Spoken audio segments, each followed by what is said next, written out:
Well, hello there, guys and gals, and anything in between. It is me, the return of the Silent Dragon. And since everybody and their cousin has been talking about the um, PS5 Pro and its insane price tag,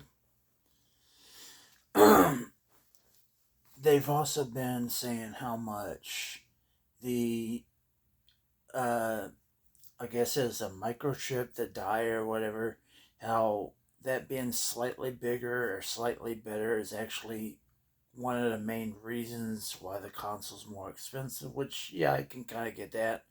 A little extra horsepower will mean a slightly bigger price tag. I mean, a V8's going to be more expensive than a V6, right? Okay. Outside of that, you got an extra terabyte of storage, so 2 terabytes. So, yeah, that's kind of good. But how much is a 1 terabyte NVMe right now? I think that's what, $100? So, I mean, 600 for the base PS5? With that? Yeah, yeah. The slim digital PS5 be about what, 550 with the extra. Anyway, in previous video I mentioned how the Xbox One X was possibly the greatest game console of all time. And I kind of still stick by that. But in the same aspect, it's kind of just a PC at this point. And $20 a month, it might seem cheap by comparison. I mean, when you stop to think about how many games you would actually be buying each month and how much money you would spend on games. So to just get Game Pass and all that stuff, yeah. But then therein lies the rub. Game Pass itself. With that $20 a month, you don't even need the Xbox console. Just get yourself a controller, and you can play it on your phone, your tablet, hell, even a TV itself. I think Samsung's got the Xbox app installed into their TV, which is kind of odd. But I mean, there you go. You just have the Game Pass and your controller, and there you go. You got that.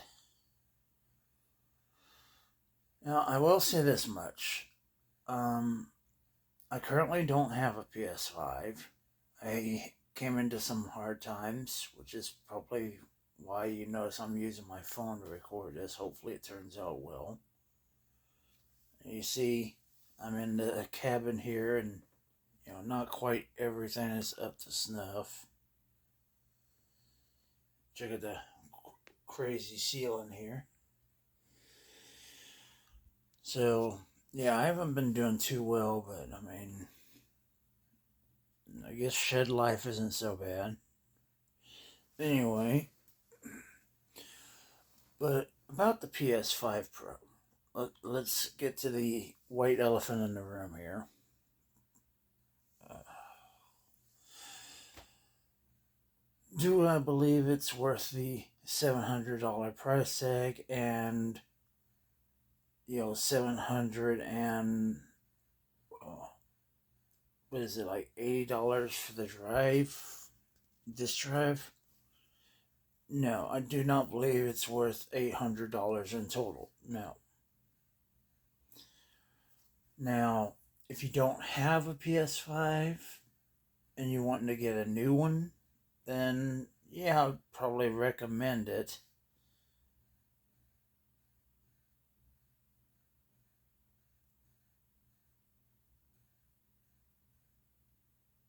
Not really. I would recommend the OG. Not only would you find it a little bit cheaper, but you could probably get it at a secondhand store or your GameStop for a reasonable amount of price. And hey, it's not 2020 anymore. You can actually get it for $500, which I paid over $1,000 for mine. Yeah. Anyway, yeah, I was unfortunate enough to have to pay scalper prices to get mine because I couldn't wait till 2023 to buy one. So and I wasn't lucky enough to be able to purchase it directly or outright from Sony themselves when they gave me the opportunity. So I paid over $1,000 for my old PS5 and sold it for about 400.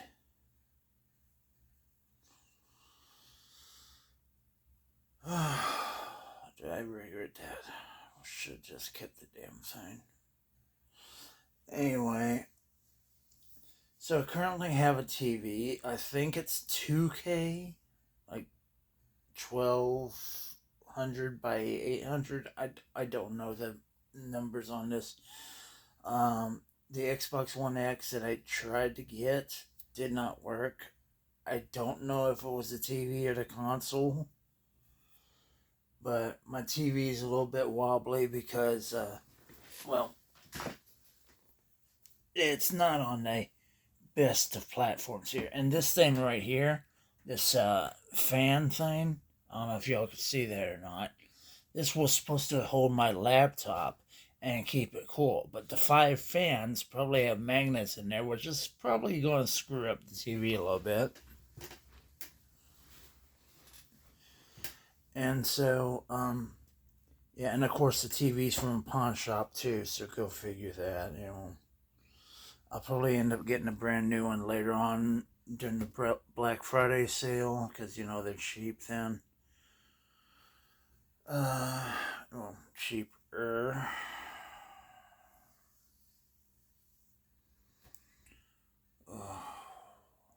But anyway, irregardless, the PS5 Pro. It's kind of worth the money in the aspect if you want 4K at 60 frames per second. If you actually need both of those, then yes, it's kind of worth it. Now, me personally, I got a whole bunch of great deals from Sony themselves, you know, with having my PS Plus subscription and, you know, just through the different sales and the PS Plus games that they gave out, the monthly games. I have over 200 of those because I've had PS Plus for like 6 years now. So, I mean, I have a whole bunch of digital games, so I don't need the disc drive, so I'm going to save that $80.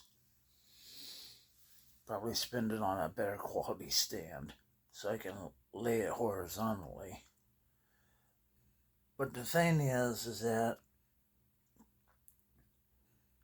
honestly, I'm not even sure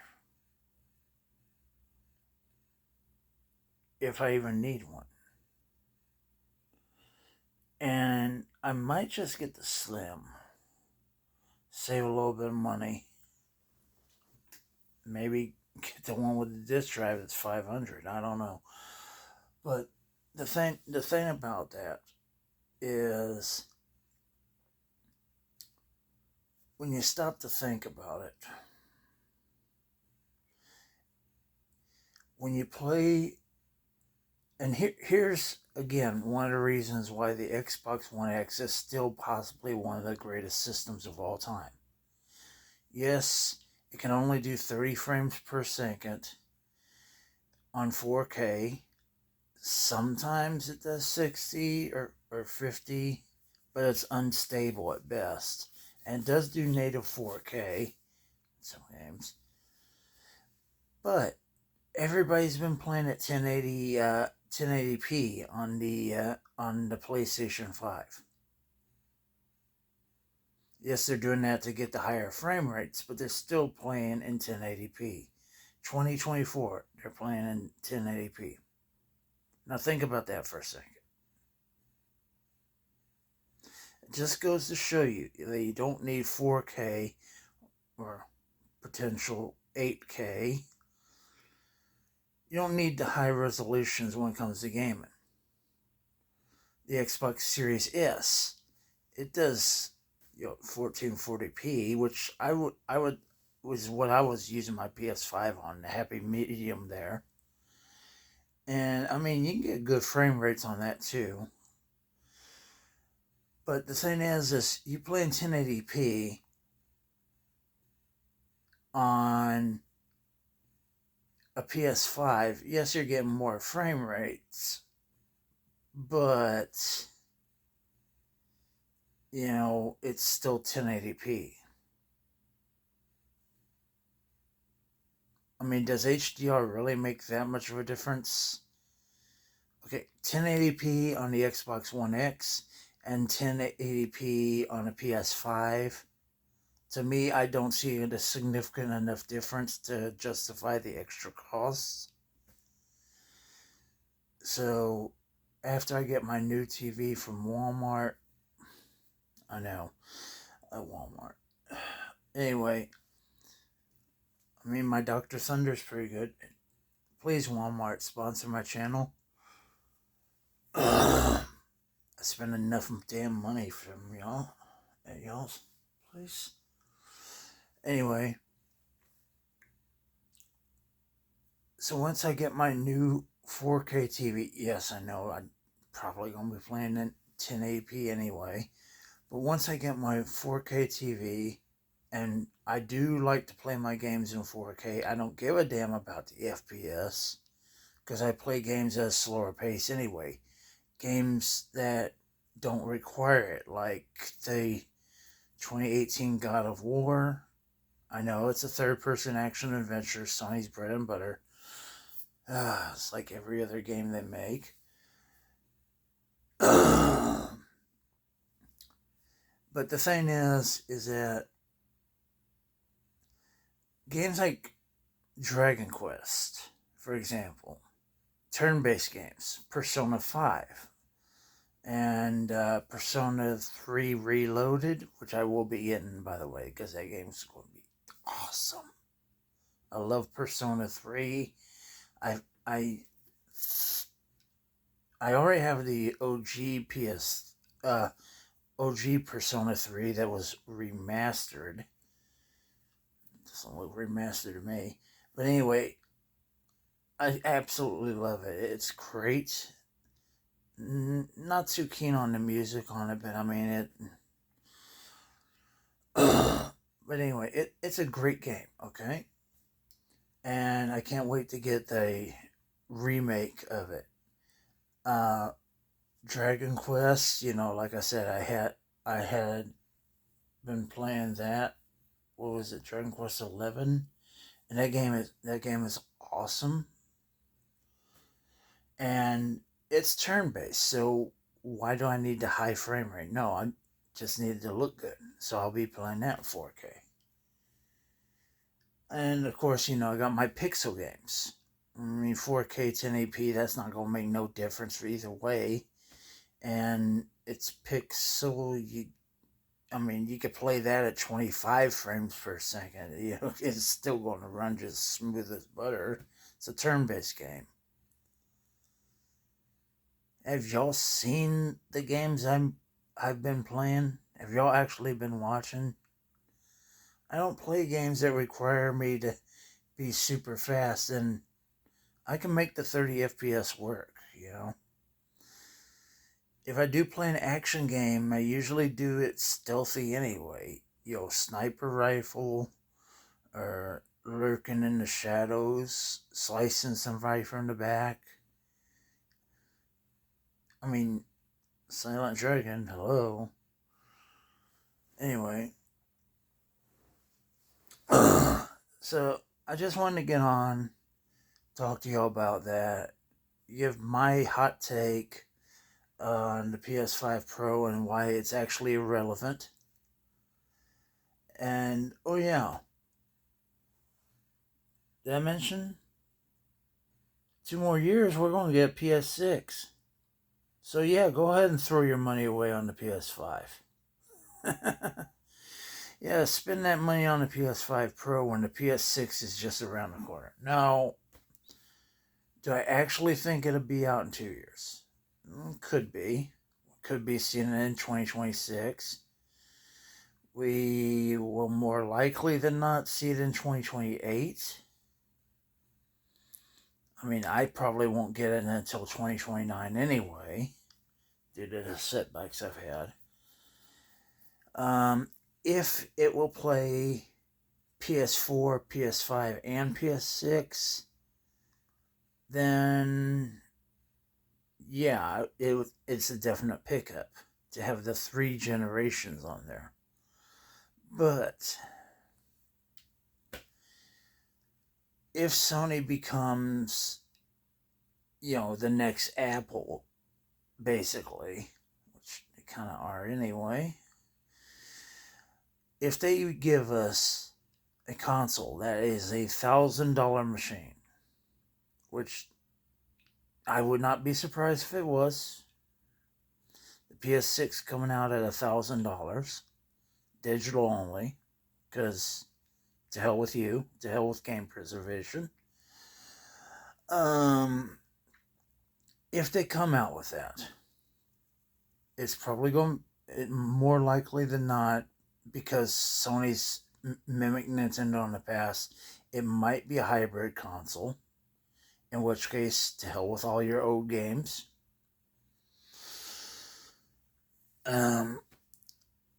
But yeah, I'm not really sure what to think about that. And then there's a potential that they may have to bring in the PS6 sooner than they'd like to, which could pose even more trouble for fans of Sony, because a lot of y'all are probably going to go to Xbox. And I'll tell you why. Because while Sony was working on the PS5 Pro and bringing that to you and the PS Slim, by the time they were making the PS Slim, Microsoft had already gotten started on the next generation of consoles. Well, they got started on the next generation of consoles once they got done with the current one. So the next box, that's what I'm going to call it for now, the next generation of Xbox is probably coming in 2026. There's a good chance of that. Now, this will obviously it won't blow PS5 Pro out of the water, but it will be superior to it. It would probably be the same exact price as the PS5 Pro, because it's a next generation upgrade. Now, I'm going to tell you why I think that's actually good versus why the PS5 Pro's price is incredibly bad. With the PS5 Pro, you're getting it's the same generation, for one, so you're not getting any new games with it.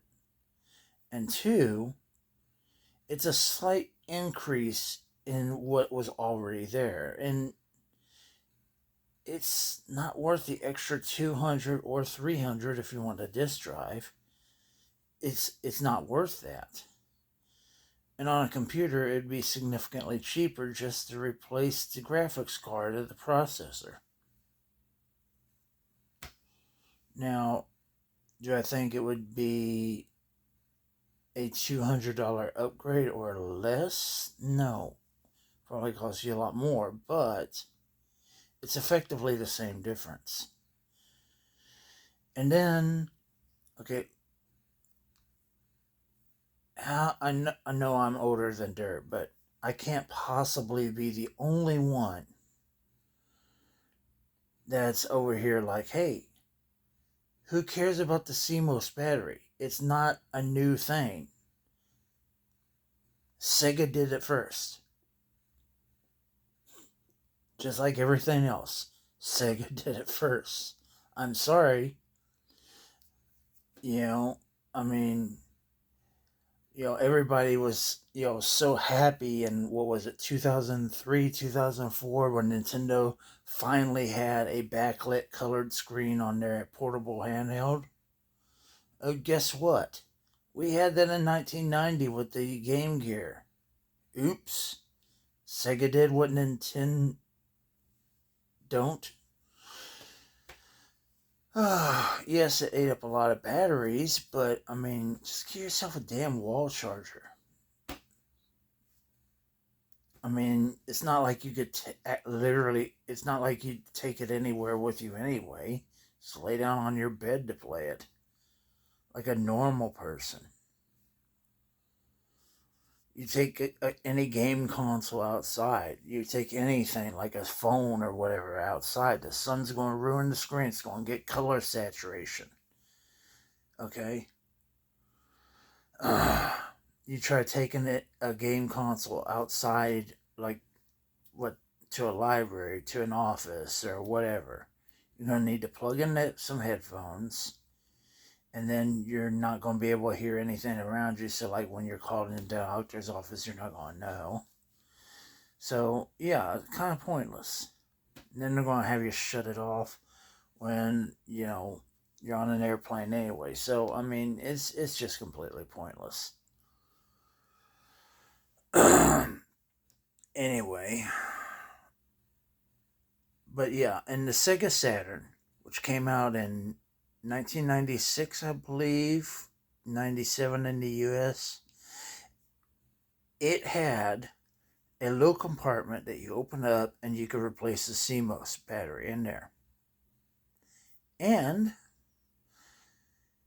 I can assure you, I am not BSing, because I have a Sega Saturn. Yeah.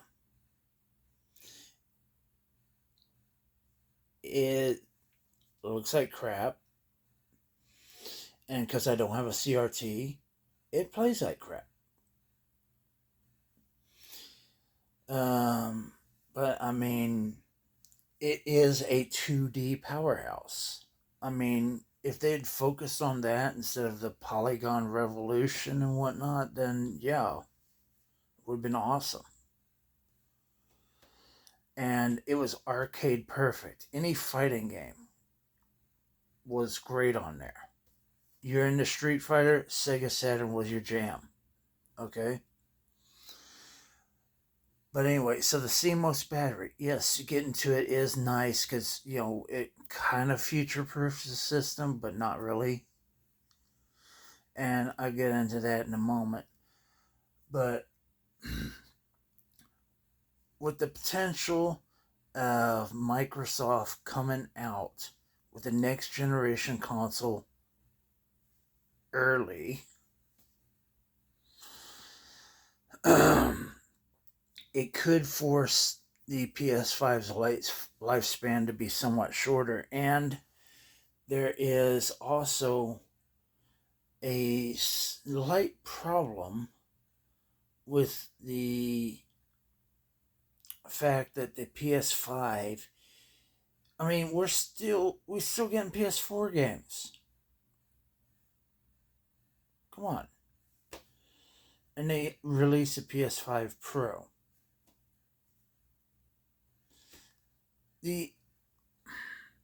Why create a Pro when you haven't even utilized all the power of the original PS5 yet?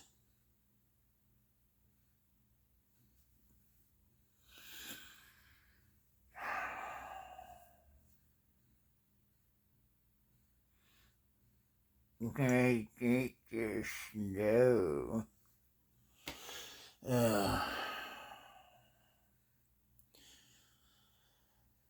Developers haven't even tapped into the true potential of the original PS5 yet, because they're still making PS4 games, and yet we have a PS5 Pro, which you're expected to shell out $200 extra for to get slight improvements on games that will run just fine on the PS4.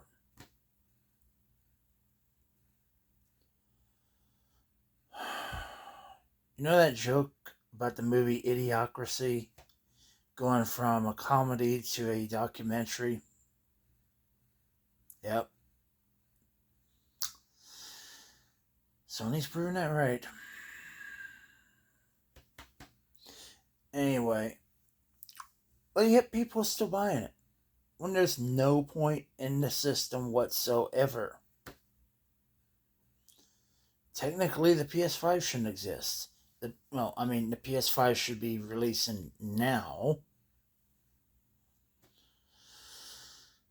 Sometimes they release the consoles because, I don't know, reasons. But the thing is that, especially with what happened in 2020, pushing console sales back, we didn't need a PS5 Pro. We still don't. Especially when the PS6 is potentially around the corner because Microsoft is going to force Sony's hand. And if they don't, we still have the Nintendo Switch 2 coming out, which is going to be a next generation console. I say that, but Nintendo's always a console behind, so the Nintendo Switch itself is a glorified portable Xbox 360. I know I'm going to get a lot of hate for that, but it can't even run Kingdom Hearts. The PS2 could run Kingdom Hearts. Why can't the Nintendo Switch? You have to play it through the cloud.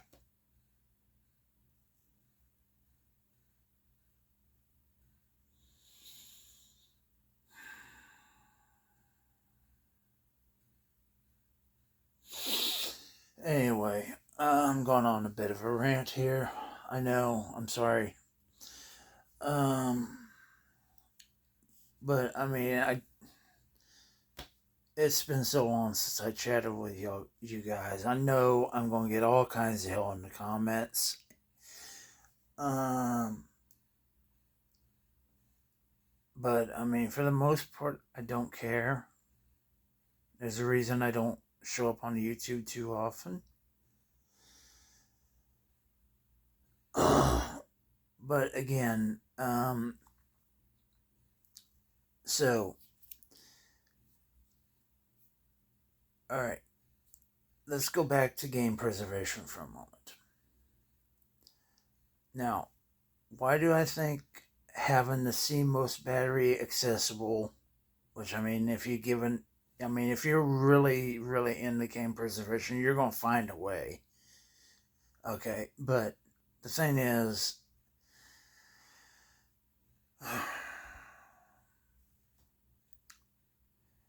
there might be a chance with Xbox 360 and PS3 for it to retain some value later on. But the problem resides is that because of the dependency of the internet on a lot of these consoles, PS3, Xbox 360 included, to a degree, a little asterisk on that, okay? Because of a game console requiring internet, the Wii U also falls in this category. Because of this, because of the dependency of the internet, these consoles will not be worth anything.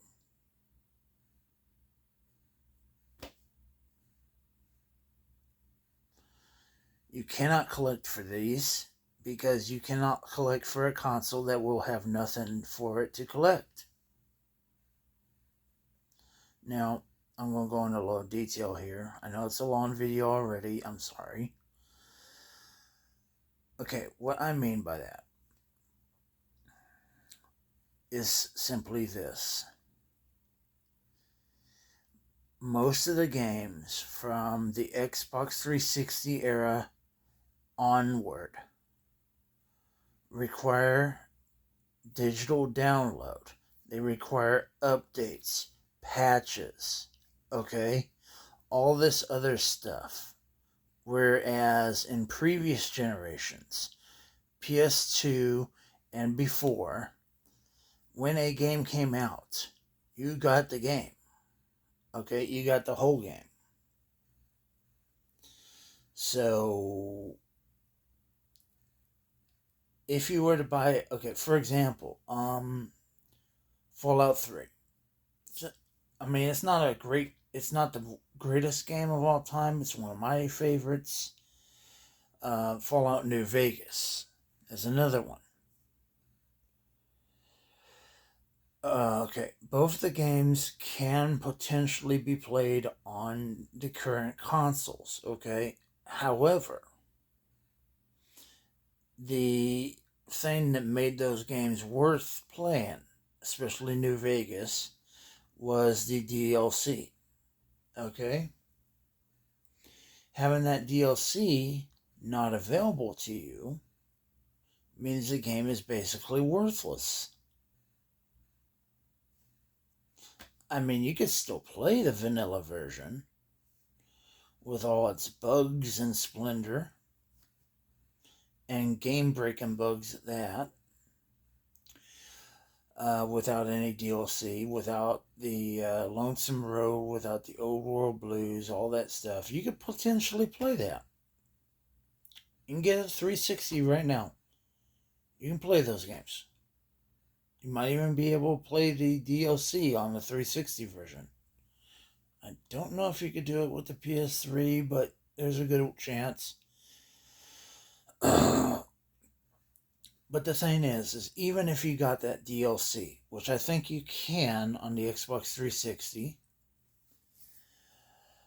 I would not recommend it on the PS3 unless you were able to update it with the internet. Because without those updates on the PS3 version, the game is unplayable. Okay?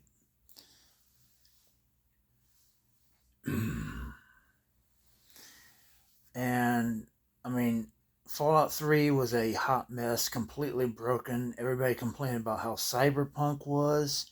I can assure you, Cyberpunk 2077 was a flawless game compared to how Fallout 3 was when it first released. After years worth of patches and then a Game of the Year edition with another year of patches on top of that, then it finally was playable. Absolutely horrible. Absolutely horrible. And a piss poor excuse for what games should be. Now, you try playing. Now, the Game of the Year edition with all the DLC and stuff will still probably be better than the vanilla version of Fallout 3. But without the online updates, it will still be a very buggy mess and probably no more than 21 frames per second. You will be walking in quicksand for the most part in that game. My recommendation, if you wanted to play Fallout 3, would be to get it on a PC, whether it be through Steam or Epic Games. Now, again, this doesn't bode well for game preservation because digital content can be removed. We've seen this previously with Sony and Microsoft, but that's just the way things are, and those games will eventually disappear. So, when it comes to game preservation, when it comes to game collecting, anything, if you want to try for Xbox 360 and PS3, you can, but because of its dependency on the internet, it may not be worthwhile to do. Now, I put a little asterisk on that because I cannot guarantee this. I am not a game developer. I do not have any stock in these companies. I know jack shit. Okay? I am just going by what I have experienced. Your experiences may be different. So don't hate on me for that. Okay? I'm just brutally honest here with my personal opinion on what I have experienced. And from my experience, you don't want anything past the PS2 when it comes to retro gaming collecting. And yes, the PS4 will be retro by the time the PS7 comes out, which is going to be a while if it comes out. There is a lot of talk about a video game crash, and it is most likely happening, but it's not going to be the same as it was in the 80s because video games were not mainstream back then. They are part of the human way of life now, much like everyone has a cell phone now, much like how everybody has a smartphone now, how almost everybody is on Facebook now. Okay, so yeah, there may be a crash in video games where the consoles and games themselves don't sell as well, but I doubt very seriously if we're going to see any of these big three companies, Nintendo, Microsoft, or Sony, actually, you know, drop out of the console wars. And yes, it is a console war, despite what people may say, because when you think about it, you're going to buy a PS5 for those first party games. You're going to buy it for your Uncharted. You're going to buy it for your Last of Us. You're going to buy it for your God of War. Okay, you're going to buy it for your for the Grand Theft Auto 6. Okay, and Nintendo, you're going to buy it for the Mario games. Okay, because they sell. Game exclusives sell consoles. If you don't have that, then you could just buy a PC or any console. And that's kind of the reason why Xbox is somewhat irrelevant now, because their games are on other platforms. If Microsoft had their way, they'd put Game Pass on the Nintendo Switch. They might do that with the next generation Switch. I mean, that would actually be pretty cool, come to think about it. Anyway, but it makes their console basically irrelevant. Why do you do not need an Xbox Series S or X? You can play their games on your phone, your tablet, your smart TV, and potentially the Switch too.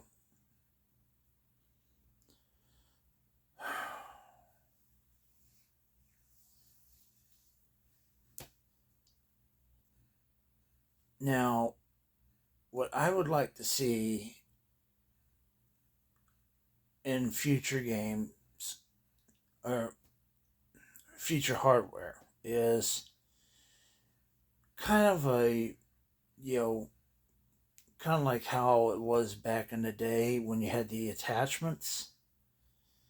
Because in order to improve the old systems, you just attach a new device to it. Going real old school on here, old Grandpa Dragon here is going to tell you about the olden days. So, for example, to compete with Nintendo, Sega created this CD attachment, this add-on, which basically was I wouldn't say it was the first mid-cycle refresh, but it it was pretty close. Okay, I mean we had slim models before that, but nothing that would increase the power of the console. And so you had the Sega CD, which pushed the Genesis further up, but not necessarily into a next gen, which quite frankly was pretty cool. Okay? And Nintendo didn't bother doing that with the Super Nintendo for whatever reason. But then you had the 32X come out, which, I think quite frankly they should have scrapped the 32X and in favor of the Sega Saturn. If the Sega Saturn come out instead of the 32X, it might have lasted longer, might have sold better, but that's neither here nor there. But yeah, and then even on the Sega Saturn, which was, it's one of my favorite consoles because it's the one that got me through the end of the world. The Y2K thing. Oh, how many of y'all remember that? Oh boy, that makes me feel old. Yeah, but anyway, I'm going to try to keep this video under an hour, I promise. Anyway, on the Sega Saturn, they did something that was kind of neat. They came out with this cartridge that you dropped in, and it increased the RAM. Now, what if instead of getting a mid-console refresh, having to buy a whole new console, what if instead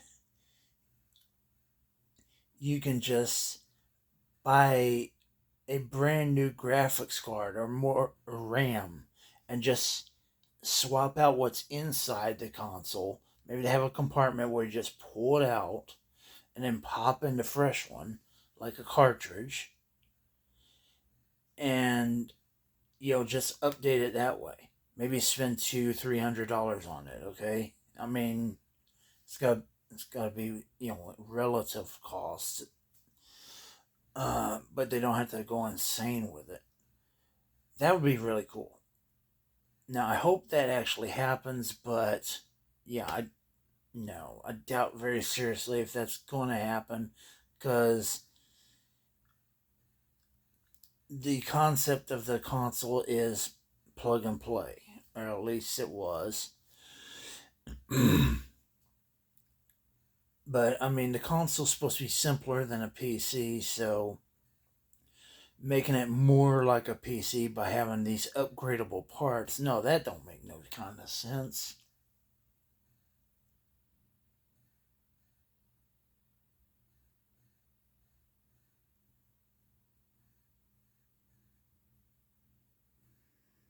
Or do it. With the 4 megabyte RAM card, the Sega Saturn was able to get an extra, 15-20 frames per second increase or boost. You play a fighting game, you almost instantly notice this, and some games required it. Some fighting games, like the X-Men vs. Street Fighter, it also enabled you to play games region free, so you can get your imports. You can play pirated games. Well, not pirated, but translated games or ports or whatever. Or reproductions. And so, this could open up a whole can of worms. It could potentially break a console, which might be one of the reasons why they never did that with modern consoles. But some of the benefits more than outweigh the risks. Okay? I mean, look at Microsoft for a moment, okay? They had the developer mode. You pay like $20 a month or something, and you would be able to run emulators on their console, and they didn't care. They allowed it. I don't know if they still do or if they're against that, but sometimes in order to prevent crime, or, and that's what piracy is. It's a crime. In order to prevent a crime, sometimes you have to give people what they want. Think about it. If a man is starving on the street, more likely than not, he's going to try to steal a loaf of bread to feed himself and possibly his family. But you give that man a job. You give that man a loaf of bread. He's not going to steal from you. Potentially. But there's a good chance that if you get what you want, you get what you need, you don't have to turn to, you know, you don't have to do something that you don't want to do. For example, you know, the whole concept of having Mario RPG remade and put on the Nintendo Switch. They did that because it was one of the most, if not the most, pirated game from Nintendo.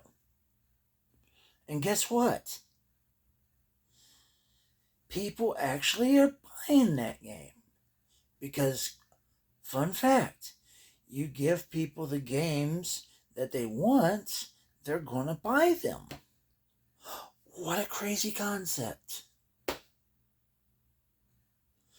People actually want to have games. And I have it as a physical copy.